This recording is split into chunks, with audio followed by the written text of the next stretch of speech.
He once betrayed her when she had nothing. Years later, he walked into her office only to realize she was now his boss. But instead of revenge, she offered him something far greater, a second chance. This is not just a story of love. It's a story of redemption, grace, and the kind of power that forgiveness holds. They said Kelvin Okafor could buy anything: land, loyalty, even silence. But what he couldn't buy was humility. At only 42, Kelvin stood atop an empire that stretched from oil rigs to glass towers. His face often graced the covers of magazines with bold headlines: "The Golden Brain of Lagos" and "The Man Who Owns the Sky." He loved those words, not because they were true, but because they fed his ego. Each morning, his convoy of black SUVs thundered through the city like a parade of power. Staff lined up at the entrance of his company, heads bowed, voices trembling as they greeted him. "Good morning, sir." He barely responded. Inside his office, the walls gleamed with portraits of himself shaking hands with presidents and foreign investors. But beneath that luxury, a quiet emptiness echoed, the kind that no money could fill. His secretary, a woman who had worked for him for nearly 10 years, once said, "Sir, you have everything a man could want." Kelvin smirked. "Not everything. I'm still looking for the world to bow." That was Kelvin, charming to the press, ruthless to his workers, and deaf to wisdom. At home, his mother, Mama Grace, tried to remind him of the values he grew up with. One quiet evening, over dinner in their family mansion, she spoke softly. "Kelvin, the higher you climb, the softer your words should be. A tree laden with fruit bends in humility." He laughed, waving a hand dismissively. "Mama, humility doesn't build empires, vision does. You raised a lion, not a lamb." Her eyes filled with worry. "And even lions bow to the rain," she whispered. But Kelvin had stopped listening. Weeks later, a new face entered his mansion, Amara, the new maid. She was different from the others. Her steps were quiet but steady. Her eyes carried a calm light that didn't flinch before wealth. She came from a small village in Anambra, sent by a local agency. While others hurried and gossiped, she worked in silence, her movements graceful and thoughtful. Kelvin barely noticed her at first. To him, she was just another servant, one of the invisible hands that kept his palace shining. One night, he returned from a party slightly drunk on both wine and applause. The mansion was silent, except for the faint hum of the fountain outside. As he walked towards his study, he heard a soft voice from the kitchen, a voice that wasn't meant to be heard. Amara knelt beside a mop bucket, whispering a prayer. "Lord, touch the heart of the proud man who cannot see his own fall. He shines too brightly to notice his own shadow. Have mercy before his crown becomes his curse." Kelvin froze, his face hardened. He stepped closer, his shoes echoing on the marble floor. "What did you just say?" he demanded. Amara gasped, rising quickly. "Sir, I was just praying." "Praying? For me?" He laughed coldly. "Do I look like a charity case to you?" Her voice trembled, but her eyes didn't lower.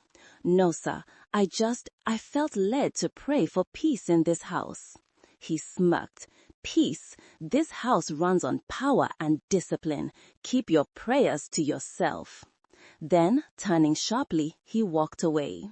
But that night, for the first time in years, sleep refused to come.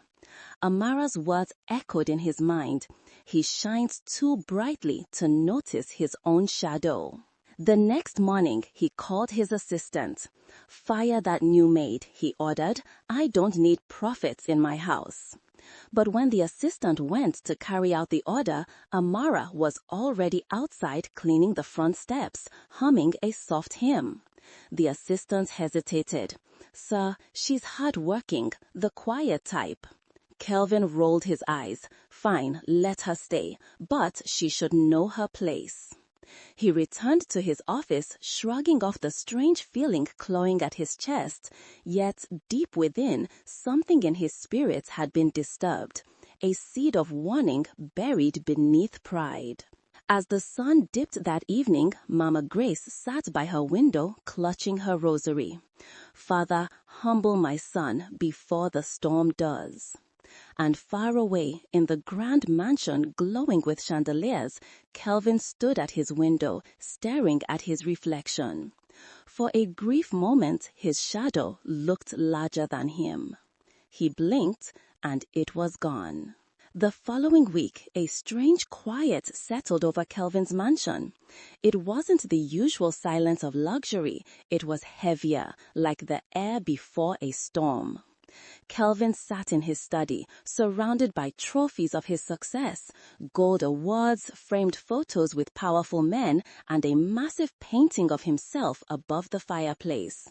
He had everything, yet that single night replayed in his mind, Amara's trembling voice praying for the proud man who cannot see his own fall. He tried to laugh it off, but her words clung like a shadow he couldn't shake. At dawn, as light crept into the mansion, Kelvin stepped out to the balcony. Below, he saw Amara sweeping the courtyard, her movements unhurried, her face calm. She looked out of place in that house, like a gentle spirit trapped among stone hearts. Something in him wanted to ask what she meant that night, but pride sealed his lips. Instead, he called out, "You, maid." Amara turned, bowing slightly. "Yes, sir." He frowned. "Don't ever mutter prayers about me again. Do your job, earn your pay, and stay out of my affairs." Her voice was steady, unshaken. "Yes, sir, but if I may speak, I saw something in a dream last night." Kelvin scoffed. "A dream? What are you now, a prophetess?" "No, sir," she said quietly. "Only a servant who saw fire burning in a golden house. I tried to carry water, but the master of the house laughed and said, 'My walls are made of gold. They cannot burn.' Then the roof fell." Kelvin chuckled, though his laugh sounded hollow. "You and your village tales. Do I look like someone who can lose everything overnight?" "No one looks like it, sir," she replied gently. "But it happens when pride builds faster than prayer." Kelvin's face darkened. "Enough. Leave my sight." Amara bowed and returned to her chores, humming a soft hymn as she worked. Kelvin shook his head, muttering, "Ignorant girl." Yet her words echoed through his mind like a whisper in an empty hall.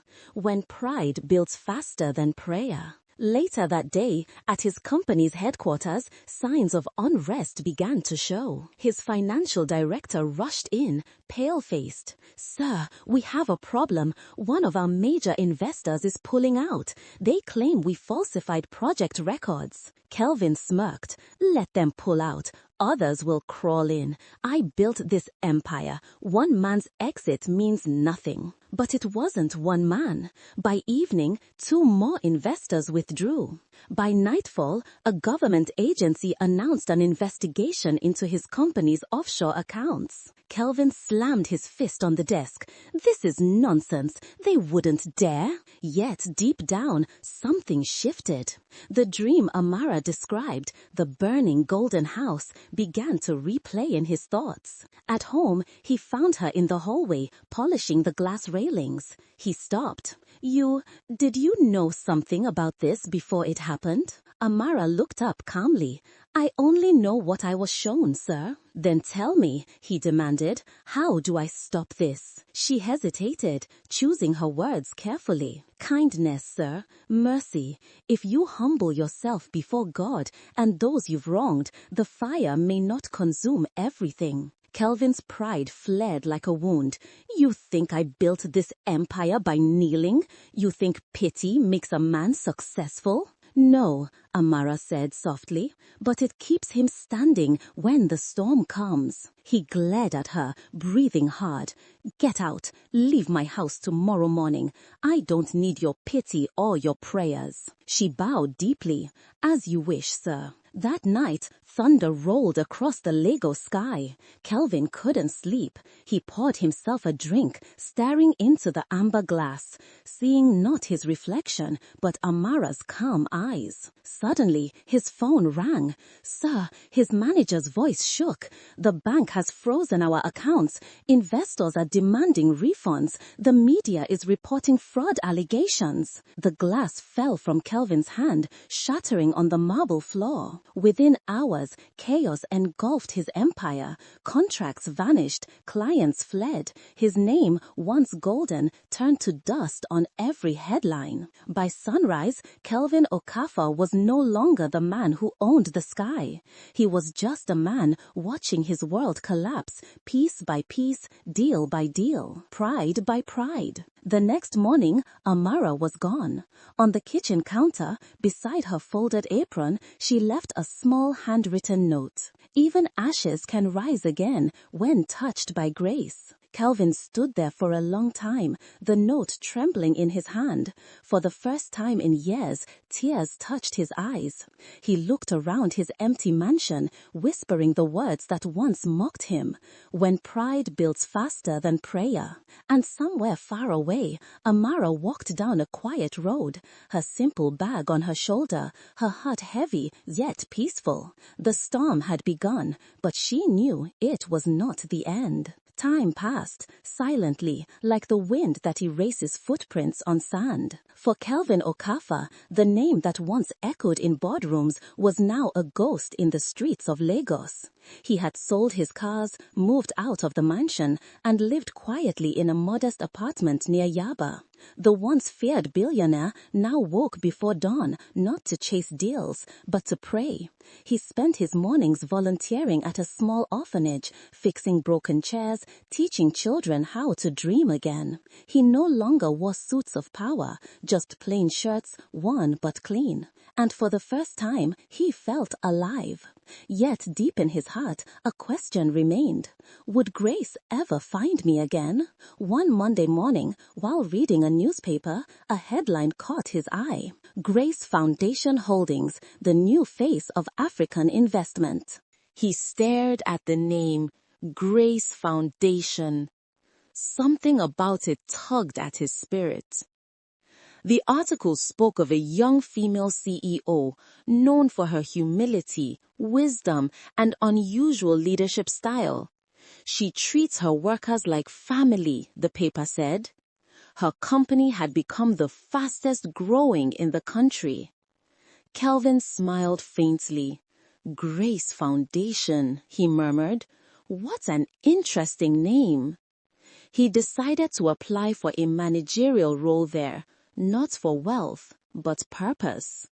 He prepared his resume, which now read more like a story of failure than fame, and submitted it online. A week later, he got a call. Mr. Okafor, you've been shortlisted for an interview at Grace Foundation Holdings. He closed his eyes, whispering, maybe this is my second chance. The day of the interview arrived.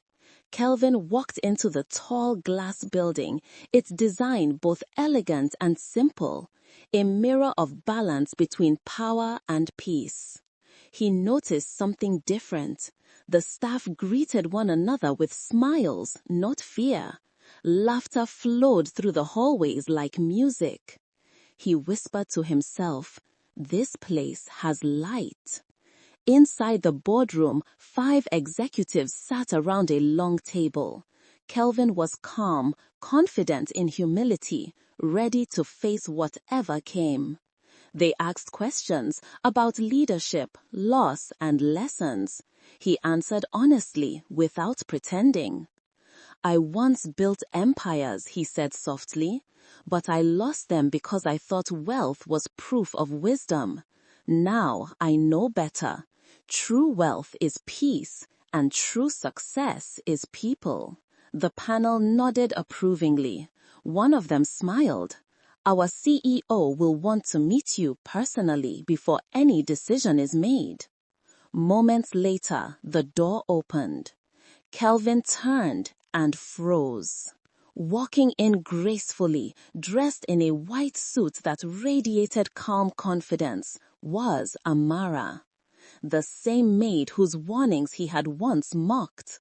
The same woman whose note had once read, "Even ashes can rise again when touched by grace." The room fell silent. Kelvin stood slowly, his eyes wide with disbelief. "Amara?" he whispered. She smiled, her voice soft but steady. "Welcome, Mr. Okafor. It's been a long time." He swallowed hard, unable to speak. The executives glanced at each other, sensing the history in the air. "Please," she said, gesturing to the seat. "Sit. Life gives us new tables to sit at, sometimes higher, sometimes lower. What matters is how we treat those who serve." Her words struck his soul deeper than any punishment could. Tears welled in his eyes. "I wronged you," he said quietly. "I was blind and proud." Amara nodded gently. "And yet you found your way back. That's what grace does. It doesn't remember the fall, only the rise after." Then, turning to the board, she said, "I don't want to hire Mr. Okafor. I want to partner with him. His wisdom, born from pain, is more valuable than gold." The room applauded softly. Kelvin lowered his head, speechless. For the first time in years, he smiled, not the smile of pride, but of peace. Grace had returned, not as wealth, but as a woman who embodied mercy. That night, as he stepped outside the glass building, the evening breeze carried a quiet voice in his heart. Even ashes can rise again when touched by grace. And this time, Kelvin whispered back, "Yes, and grace has a name." From that day onward, Kelvin and Amara worked side by side, no longer as master and maid, but as equals bound by purpose. Kelvin had changed. The arrogance that once commanded rooms had melted into quiet strength. He listened more, spoke less, and treated every worker like family. He was often seen sharing lunch with the janitors or staying late to help the interns with reports. When people whispered, "Is that the same Kelvin Okafor who once owned half of Lagos?" he would smile humbly and say, "No, that man died the day his pride did." Under their joint leadership, Grace Foundation Holdings grew beyond imagination. They didn't just build wealth, they built people. The company sponsored widows, educated orphans, and created opportunities for the poor. Amara's calm wisdom balanced Kelvin's renewed vision. Together, they became a force of compassion, a symbol of what happens when pride bows to purpose. Months passed, and their bond deepened quietly. One evening, after a long day at work, Kelvin found Amara on the rooftop garden of the company building. The city lights shimmered below like stars scattered on earth. She stood there, lost in thought, her hair swaying in the night breeze. He approached slowly, holding 2 cups of tea. "You still pray before every sunset?" he asked softly. She smiled. "Some habits are too peaceful to abandon." They stood in silence, watching the horizon bleed orange and gold. Then Kelvin spoke, his voice low but steady. "Amara, I used to believe the greatest thing I ever built was my empire, but I was wrong. The greatest thing I ever found is grace. and it came to me through you." Amara turned to face him, her eyes glistening. "Kelvin," she whispered. He took a deep breath, reaching into his pocket. Inside was a simple silver ring, nothing grand, just honest. "I'm not asking because I owe you," he said. "I'm asking because I respect you, admire you, and I love you.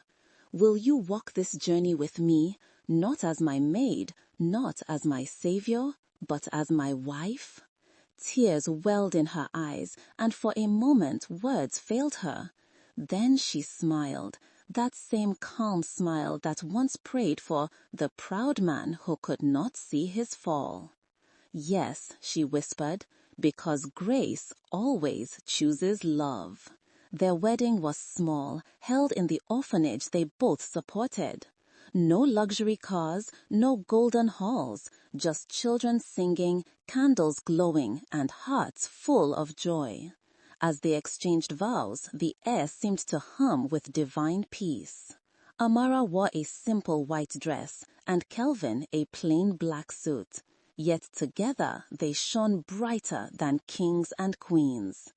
And as the ceremony ended, the final words were spoken. He once mocked the maid who warned him of pride, but destiny made her the woman who restored his crown. For in the eyes of grace, no one stays beneath forever. Sometimes, the one you look down on today will lift you tomorrow. And so, the man who once built an empire found his true kingdom, not of gold or glass, but of love, humility, and grace. Kelvin's new chapter began not in the luxury he once craved, but in the quiet peace of purpose. Working beside Amara at Grace Foundation Holdings was unlike anything he had ever known. She led not with pride, but with empathy, the same quality he once mistook for weakness. Every decision she made had depth. Every act of kindness a ripple that touched lives far beyond her sight. Kelvin observed her closely. In boardrooms filled with power and ego, she stood calm, her voice steady yet compassionate. She made business feel human again. For the first time, he saw leadership not as control but as service. Slowly, humility became his strength.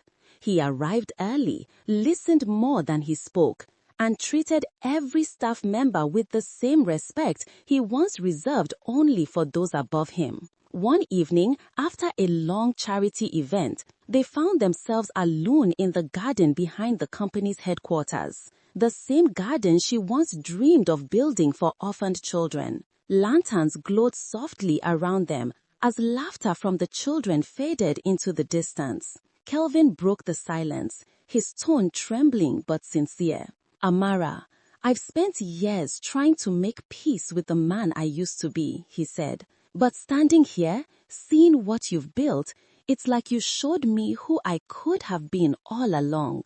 Amara turned, her eyes soft but steady. "Kelvin, we all stumble, but what matters is whether we rise better or bitter. You chose better." Her words hit deep, simple yet healing. They stood quietly, feeling the weight of the past lift like dust in the wind. Over time, their partnership deepened, not through luxury dinners or lavish gestures, but through shared missions, rebuilding homes, funding education, and visiting orphanages hand in hand. It wasn't long before admiration turned into affection, and affection into something sacred. Kelvin proposed one evening beneath the same tree where they first shared forgiveness. He didn't kneel out of tradition, he knelt out of gratitude. "I don't ask to erase the past," he said. "I only ask to build a future worthy of your hearts." Amara smiled through her tears. "Then let's build it, not with riches, but with grace." Their wedding was nothing grand, just close friends, children they'd sponsored, and the sound of laughter echoing through the orphanage hall. Amara wore a simple gown, woven with golden thread, symbolizing purity through pain. Kelvin wore a white suit, symbolizing renewal. As they exchanged vows, an orphan girl whispered, "That's what love looks like." And indeed it was. Love reborn through forgiveness. From that day, Grace Foundation Holdings became more than a company. It became a legacy. A story whispered across the city about a woman who rose from ashes and a man who found redemption not in success but in service. Their union wasn't built on power or pity. It was built on the one thing that had survived everything: grace. Sometimes the greatest love stories are not written in perfection, but in redemption.